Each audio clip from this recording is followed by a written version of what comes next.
Today's tip is going to be about working with image frames in Canva. They're a really great asset to utilize within your design to create something interesting. So we're going to dive in and show you a couple of hidden tips and tricks about using image frames.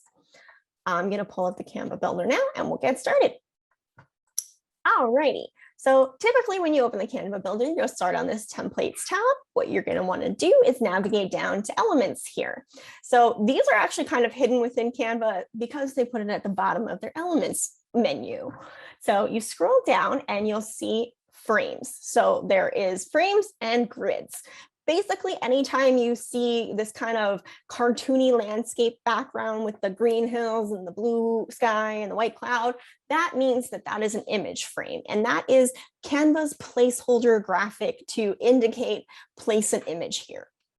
So anytime you receive a template that has that image or that has that placeholder graphic showing up in there, that's just indicating to you that this is where you're going to drag and drop your image into this graphic.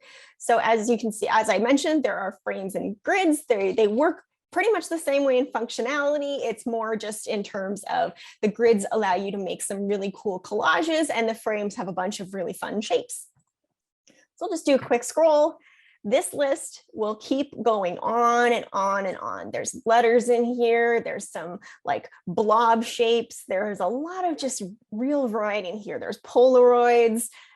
Honestly, this goes on and on. So definitely scroll through this, see if there's any that you like in here, some of the unique ones. But there is also some standards like a circle, a rounded square, and then a rounded rectangle and some angular stuff. So we're just going to kind of start with something basic and drop in a circular image frame. So I just popped it on to the artboard here or the canvas. I'm just going to increase the size of this image frame. So we've got the circle here. It's clearly indicating we're placing an image. So what we're going to do is we're going to go into photos.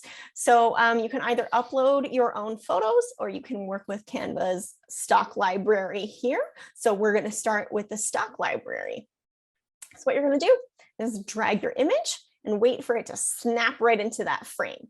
So once it does that, you've got it placed in there. But sometimes you're going to see that the image isn't placed in there kind of exactly how you want it to sit. So with this one, she's sitting a little bit closer to the edge of the frame than I'd like her to be. I'd want her to be a little bit more centered. So we're going to adjust the cropping here. And how we do that is we double click on the image frame, and then it just kind of opens up this special focuses in on the photo, the way the photo sits inside the frame. So anything that's full color is showing what's inside the frame. Anything that is kind of like lower opacity and just not like full focus, that's showing what's sitting outside of the frame. And then you've got your little 4 arrows here, which indicates that you can drag. So we're going to click and drag until she sits kind of where I'd like her to sit. So there we go. She's sitting in there. She's not fully cut off. You got her full computer, you can see everything. So that's going to be one of the most useful parts of working with these image frames is knowing how to adjust the way the frame is cropping your photo. So that's essentially what it's doing. It just cuts off all the extra and crops it into that nice circle. You can also increase the size of the image so that it sits a little bit differently within the photo. So I don't want as much of this door in there, so I'm just going to increase her so it's more focused on her. So you just have to play around with your photos to kind of determine how they will sit best. So definitely recommend, don't just drop your photos in there, go into that double click and then just drag it around and see where it looks best. Canva isn't always like great at dropping it in exactly where you want it to go. It will always drop it in centered. So if there's something kind of in the right-hand corner of your image, it's going to crop that off. So let's just do a quick review of grids. Anytime you click on a frame and you press delete, it will remove the image from the frame. So if you didn't like that photo, you can remove it. And then I just press delete again, just to remove the frame entirely. And then now we're going to just pop into grids quickly. So grids are also, again, a pretty, this one is a little bit less endless, but it's got almost any numerical combination of images that you could think of, and in just a really wide variety of layouts. So kind of it starts at 2 and then it goes down numerically as you kind of scroll down the list.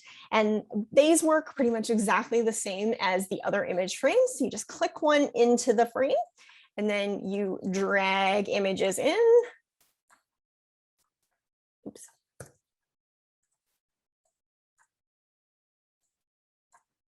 Things like that.